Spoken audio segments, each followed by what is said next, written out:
Hey guys. Hi. We are so excited to be here today. We want to talk to you about a new topic that we haven't gone over yet. But before we do, I'm Danny.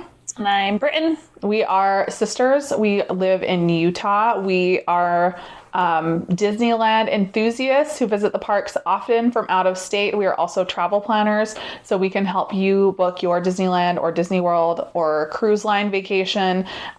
We are here to help with that. So if you guys need help with anything like that, you know where to find us. And if you're here just for information as you're planning your trip, that's great too.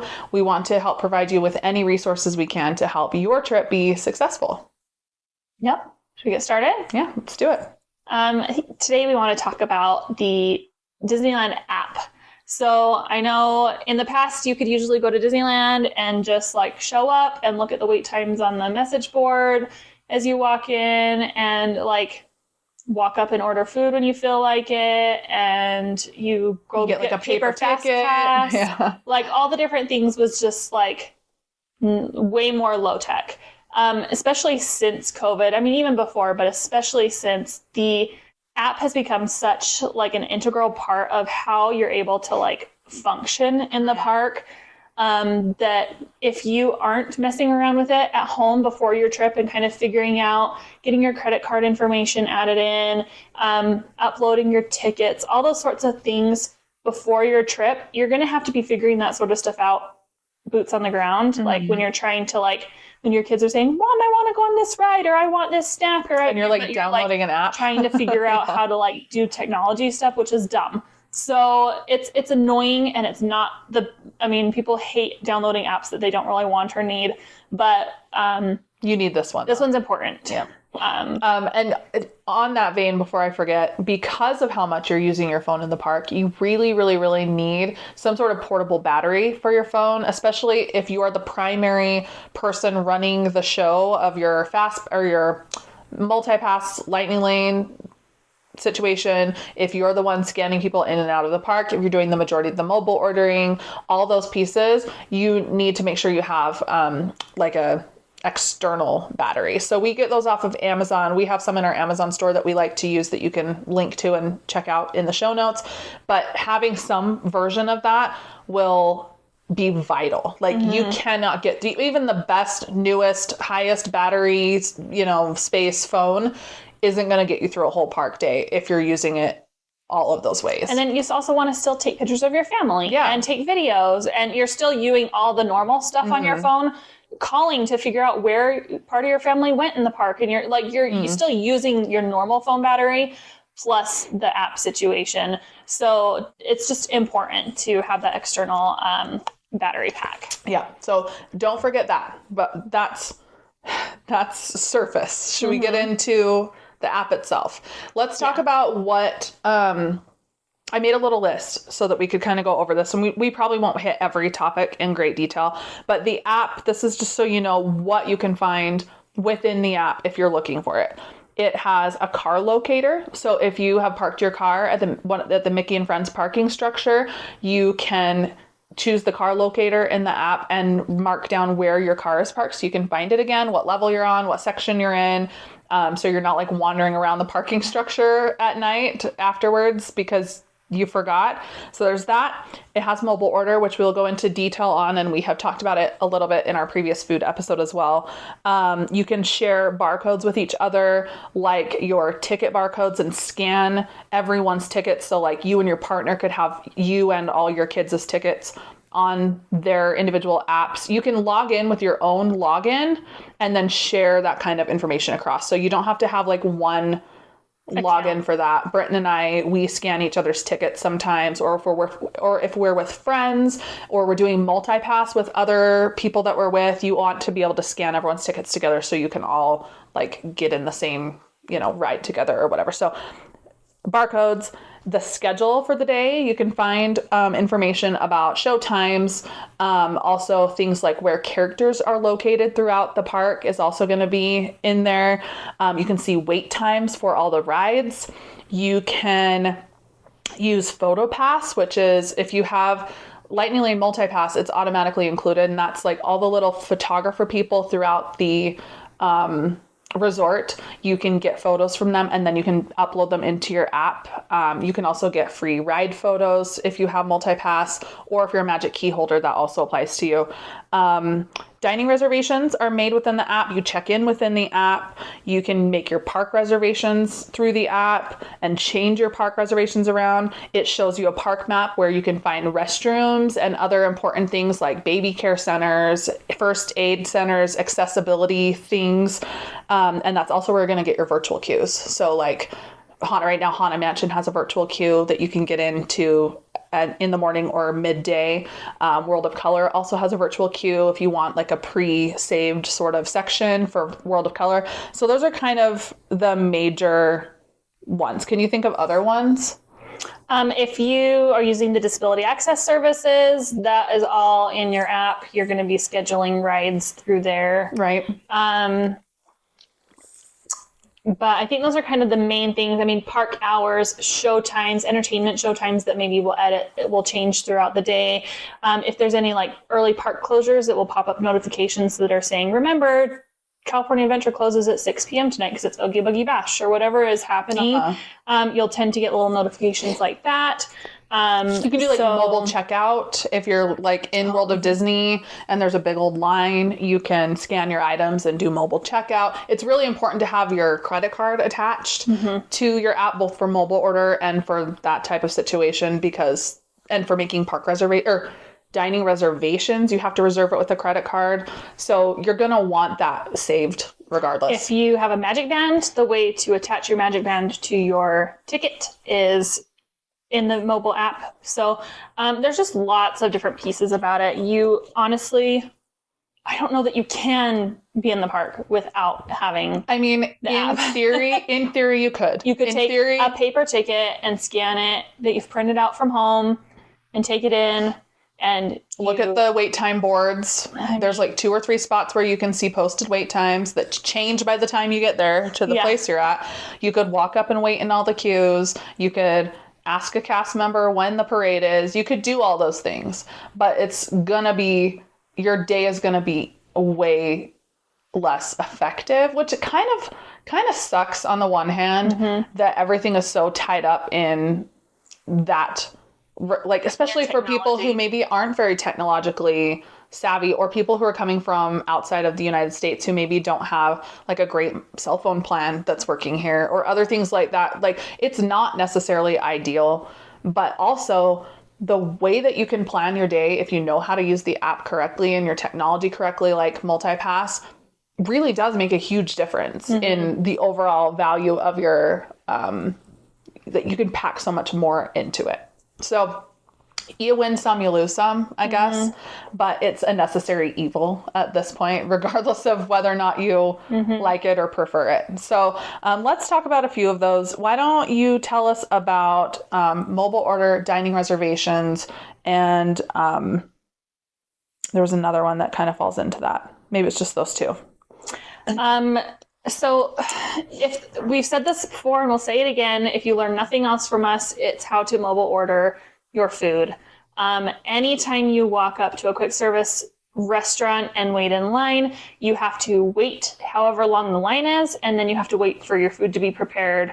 And it just takes a long time. Your kids are starving, you're hungry, everybody's like lost their patience. And if you can plan ahead a little bit, you will just have such a better experience. So we recommend when you mobile order that you schedule it about an hour before you actually want to eat. Start thinking, when do we want to eat? Where do we want to eat? And start getting that booked out, because especially if you're wanting to dine at like high dine times, like right at noon or right just when people are normally wanting to eat. Just get it in your brain a little bit. Go in there and schedule it. You can move that time around in the app. You can cancel your order if you change your mind and decide we don't want to go there. You can do all of those things that you need to do. You can order more food. You can have multiple mobile orders rolling at the same time. We sometimes will mobile order for some people want to eat at Pizza Planet and some people want Galactic Grill food, and we'll order both. And some people will pick up from here and then we'll meet over here and we all eat different things. But you can have multiple orders happening in your app all at the same time. So It's just makes it easier, so you don't have one person waiting in line here and one person here and one person here. Say, oh, food's ready, go grab it. It's just a little bit easier to like manage. And you can also get those mobile orders if there's something in particular that is like a hot item. Like sometimes the seasonal desserts and stuff are like this, like gingerbread cookies during the holidays, Darth by Chocolate at Halloween. If those kinds of things are something that you really want to get at some point that day, but you don't want it at 8 a.m. because it's breakfast time, you can order right as the mobile order opens, which is actually at 7 a.m. in the morning, and grab whatever you need and schedule it out for 5 p.m. if you want. You can schedule it at any time, or like Brenton, I think you mentioned this, that you can bump it around a little bit. So like if you think you want something at noon, but you're really not hungry yet, you can push it at that point. Or cancel it if you just don't want it. Yeah. So it's just important to have it. It's definitely flexible.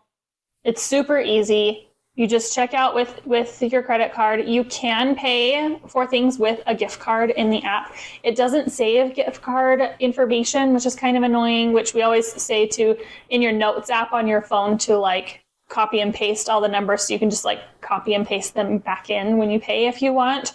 But you can use gift cards, but again, they don't save. So it's all accessible through there. Same with your dining reservations. You make your dining reservations through the app. 60 days in advance is the soonest that you can get them, and you can get them through. You can watch for them up until forever until your trip, and then you can also cancel up to 2 hours before is it 2 hours before 2 hours? Yeah. So if there's you decide you don't want to, with like bigger dining packages and stuff, but mostly it's 2 hours. So if you decide you don't want to do a sit down dining reservation, you just don't want the big meal, or you want to eat somewhere else, or you want to go back to your hotel and you don't want to, you can cancel those things 2 hours ahead of time. And that can all be done in the app. You don't have to haul yourself back to the restaurant and be like, oh, well, we had a reservation, but I think I want to cancel it. Just do it on your app, be done, move on with your day. Yeah. You can also check in for your dining reservations there too. So it will pop up usually that's the other thing that the app is good about. Like I think you mentioned some pop-ups, but throughout the day it will send you notifications for certain things. Like it'll tell you if like a lightning lane has changed or things like that through the app. But what I was going to say is it'll pop up a few minutes before your time to dine and say, it's almost time to dine. You can check in now, and you can go through on your phone and say if you have any special occasions you're celebrating. You can say if there's any allergies in your party. You can make any sort of special like preferences and requests that way. And then you put your phone number in if it's not already in, or the phone number of whoever you want it to be, and that person will be texted when your table is ready. So if you are not just wanting to stand there and hang out around the restaurant, you can like walk into a gift shop, or you can whatever, but it will just it's kind of nice to have that notification process not with a physical person, because those lines for check-in can get kind of long, because a lot of people just opt to go up to the hostess anyway and say, I'm here, and then they have to ask all those questions. So it's kind of a streamlined way to do that. Yeah. You can also join, some of the restaurants have walk-up options. You can join a walk-up queue if you're kind of close to the restaurant and say, I want to try to get on in line for a walk-up option for dining. That can happen in the app. And same with notifications, with mobile orders as well. It will pop up and say, it's almost time to dine. Click I'm here when you're ready, and then when your food is ready, it will pop up and say your mobile order's ready. Go to window 4 to pick it up. So all of that sort of stuff pops up. You get notifications, allow those notifications, allow your GPS while you're in the park, all of those things, because that will help you to be able to navigate better. Okay, let's talk for just a second about like what you need to have done on your app before you arrive in the parks. The major thing is going to be your tickets. So if you buy your tickets through Getaway Today, and we help you book them, or you book them on our link, Getaway Today will send you your tickets. They'll come in individual sheets does it come in one attachment though? It's one attachment, I think, but it's like several pages. So if you've got 6 people, you should have 6 separate barcodes, one for each person. That will be your tickets. So you scan those and you go to just the main ticket area on the app. You're going to scan those and upload them to your app. And I think at that point you can assign names to all of them. You can change those names if you need to up until the point in which you scan into the park for your first day. And once you do that, then your ticket is attached to your name and they take a picture of you, and there's no like transferring that ticket at that point. But so that's the first major thing. That's like kind of your gateway into starting to use the app is download it when you get your tickets, upload your tickets, give them to your partner. You can share tickets across. You can put your kids as tickets. If you've got teens and stuff that want to have access to that, you can put those same tickets on multiple people's apps. So that's the primary thing. And then the other thing that you really want to kind of mess around with, and the hard part about this is that you can't really do it until you have it, is Genie Plus or Lightning Lane Multipass. So Lightning Lane Multipass, unlike mobile orders and stuff where you can sort of like go through the process of like scheduling the thing and checking out and whatever, and then just cancel your order. You can't really do that. You have to wait until you have it. So this is a great time to look up a YouTube video talking about Lightning Lane and explaining how to buy it and explaining what to do, because that's something that you really don't want to have to teach yourself on the fly at 8 a.m. on your first day, you know? Yeah, we do have a YouTube video about how we did this recently with buying Genie Plus in the park. Selecting your rides, or lightning lanes, selecting your lightning lanes, all of that sort of stuff. So just go back into our YouTube channel, double check it, watch that video. It's really, really helpful. Because you want to know how to do that. Yes. And that's something that's harder to explain theoretically. And it's a major part of using the app. Yeah. Is that feature. The one thing, backing up a little bit, about once you've got all your tickets uploaded, this is where you're going to now go in and make park reservations. You can select, once you have all your tickets in there, there's a little plus sign at the bottom. It says you can select make park reservations. It will take you actually into a browser, because you do that on the Disneyland website, not in the app. Technically, you're going to go in, you're going to log in, same login account for your app as for online and across all Disney services. If you have already created an account, that's going to be your same account. So you're going to log in, you're going to make your park reservations, because that's really, really important. Disneyland, you still need park reservations for every day that you want to be in the park. Unless you've booked your trip like a year in advance, like you can pretty much, once you get your tickets, go in and make your park reservations, select what day you want to start in each park, and get those secured away so that you know that you have them. We have anxiety, and we tend to typically go back several times in between to make sure They're still there. everybody's got the reservations. But it's just an important thing to do. Especially during busier times of the year, like Halloween, Christmas, spring break, 4th of July weekend. You want to kind of snag those, because those tend to be the ones that actually run out of reservations. And one other quick thing to note just about tickets: if you do get tickets with us with Getaway Today, if you have a layaway plan, you will not get your tickets sent to you until you have paid off your layaway plan. So just keep that in mind. If you're worried about like dates and stuff that may be disappearing, like if you're going over busy time, try to get that layaway plan paid off as quick as possible, because then we can release tickets to you and you can get those reservations. Right. Good point. Okay. Another thing that I wanted to mention, I was just thinking about, and now I don't remember, is, you said park reservations. Oh, the wait times. This is the other one that I really wanted to hit, is the app will be your best friend in terms of ride closures, how long the waits are, and you can like literally refresh and it will update those wait times basically, as they're happening. So that's a really great resource. And it's actually another thing that is a good thing to practice before you go, for 2 reasons. One, you can figure out where things are in the park. You can figure out what the typical wait times is for things. And also you can, figure out how to maneuver that. But knowing what the typical wait times are on any given day, like look on a Monday morning, look on a Saturday, or whatever the days you're going to actually be there, go look and sort of make notes in your brain of what looks typical. If Indiana Jones says 40 minutes pretty consistently, then when you get to the park, if it says 90 minutes, it's not the time to go on Indiana Jones. But if you just get there, you have no reference point for that. If you haven't done any sort of research or like kind of prepping for that. 90 minutes might sound really normal, you know. I've always heard Indiana Jones has a long line. Yeah. And same thing with like all the kiddie rides. Like if you look and you see that something is, you know, typically 10 minutes and it says 30, or it's typically 30 and it says 10 when you're there, you know that that's a time to go get on it. So it can really, a little bit of research and prep with that app can help you more than just when you're like physically using it. It can help your mindset as you're trying to kind of get a feel for what's normal and what's typical. And it's a really easy thing to do before your trip. Just like when you're hanging out on the couch, just look around a little bit. Look at what the wait times are. Look what you can expect. And just have that in your brain a little bit. And even just familiarizing yourself with the lay of the land is helpful. Like kind of getting a feel, okay, I know that Guardians of the Galaxy is in DCA over on this side. I know that if I want to go get that snack at Boardwalk Pizza, it's going to be back here at the back of whatever. Like just kind of, so you spend less time doing that, wasting your battery in the park, standing around trying to figure out what to do in the park or what your next move is. And we are big advocates for not over planning your trip. Like, and this is one way that you can actually prevent yourself from over planning, because you won't feel tied or like you won't be using a schedule as a crutch, because you'll be able to more intuitively be like, this looks right next, this looks wrong.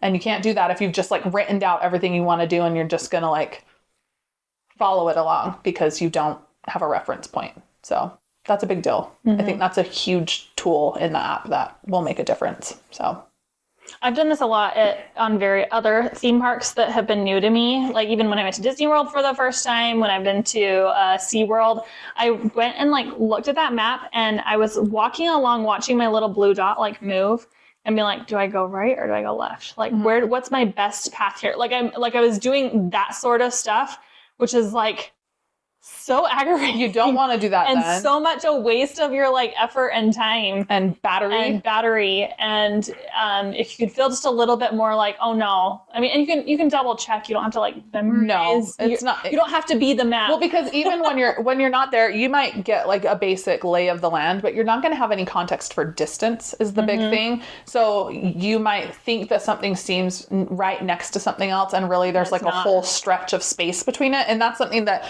comes with a little bit of just growing pains. You won't really know that until you're there. But at least knowing you're heading in the right direction makes a big difference. You don't want to walk your whole family to the left side of the park if you're meant to go right, you know, and you can prevent a lot of that. And even bigger than that, like I said, is just having some intuition for the wait times, because I just feel like that will save you. It will save you. So those things. What else do we want to talk about with the app? We talked about wait times. We talked about mobile ordering. Talked about getting your phone or your tickets uploaded. DAS is one that we haven't really delved into. It's kind of its own beast in a lot of ways. It works very similarly to Lightning Lane Multipass. You schedule your ride ahead of time, but you schedule it based on like what the current wait time is, more than like picking a return time. Yeah. So if you're like, I want to ride Guardians and it currently has a 60-minute wait, it will schedule you to return in 60 minutes. So it's basically like you did the wait without actually having to stand in the line. So that's the difference that you're going to see on DAS. It also includes rides that aren't on the normal Lightning Lane Multipass. You can do it for all the rides in the park. So you can do that for things like Peter Pan and like the other rides. So that's the little bit difference. There's a whole system of how to get approved for DAS and all of that, which you're going to need to go to the Disneyland website to figure out if you qualify. It's not just about your physical capabilities anymore. It's very, it's very much very complicated at this point. Yeah, it's very much based on what your capability of standing in a line is, and more really in relation to your mental ability to do that than your physical ability. And I think part of that is because Disneyland has worked to create a lot more ADA accessible rides. There's a lot of rides, even like what they're doing with Haunted Mansion right now with that big queue update, is in an attempt to make that more accessible all the way through. If you can't stand in the line, you can ride your scooter through the line. If you can do that, then they're not necessarily going to be approving you. Which has been really frustrating for people. We totally get that. I've had conversations with several people about this, just trying to get a better grasp for the nuance of it, because it's luckily not something that we have had to apply for, but there's so many people that's trip is affected by this. So that is something, even though it's not directly related to the app, it is related to doing things in advance of your trip and really making sure that you've got all your ducks in a row. You don't want to show up the day of and have to like go try to figure out how to qualify for DAS. That's something you need to do in advance. And if that's important to you and you think you might need to qualify for that either for your own reasons or one of your kids, just make sure that you are going to the Disneyland website and prioritizing that and figuring out then how to manage that process within the app. Yes. So. And there's cast members all over. All the umbrellas that you see with cast members underneath of them throughout the park, they are there for those quick fixes and needs and adjusting your DAS and different things like that. So if you ever have any issues like that, you utilize those cast members. They're in plaid. They are ready to help with all those types of issues. Yeah, and they do a lot of DAS, but they also are there for people who just have a quick question, like maybe your Lightning Lane multipass isn't loading right. Maybe you have a dining reservation that won't seem to cancel on your app for some reason. There's a lot of back-end stuff they can help you with just as a regular guest with a random question. So anytime you see those, use them, and they're really helpful. I feel like almost every question I've ever gone to them for has been app related. So that does fall under this category of conversation. They're really good at that, and they have more ability to fix things on their end than sometimes you have on your app. Other than that, I feel like, there's like characters. You can see where to see characters. There's a map. One thing to note is at the bottom of your app, there's like a little, at the top, the little arrow where you can adjust what you're searching for. I think it's at the top. So there's a little drop down arrow, and you can select if you're looking for instance, restaurants or bathrooms or baby centers or hotels or, dining. So when you select that, it clears everything else out of the way and only shows you the thing you're looking for. So if you click the character one, it will populate all the places that you can find characters and when they're showing up or what their schedule is like. Which is helpful, but I also feel like it's not been as helpful lately. It's not like I feel always accurate. The characters roam so much. There's places where that you can always find characters, but if you're looking for a specific character, they don't always promise characters every day. They don't say there's here all places that, like, for instance, Anna and Elsa are always at the close-up at the Animation Academy. That's where they go. That's where they are. But like the princesses at the Royal Hall, you don't even know who's going to be there until you actually go in. They don't even tell you who's in there because they're rotating them through, that by the time you get up to the front, they don't actually know who's going to be in there for you anyway. So there's certain things that they just don't promise. You can always find Mickey and Minnie and Goofy and Donald and Daisy and Chip and Dale up at the front of Main Street in some form rotating throughout the day, and they can actually usually give you a pretty good idea if somebody's coming out or you know, like. And it is another question for cast members, like that you'll see them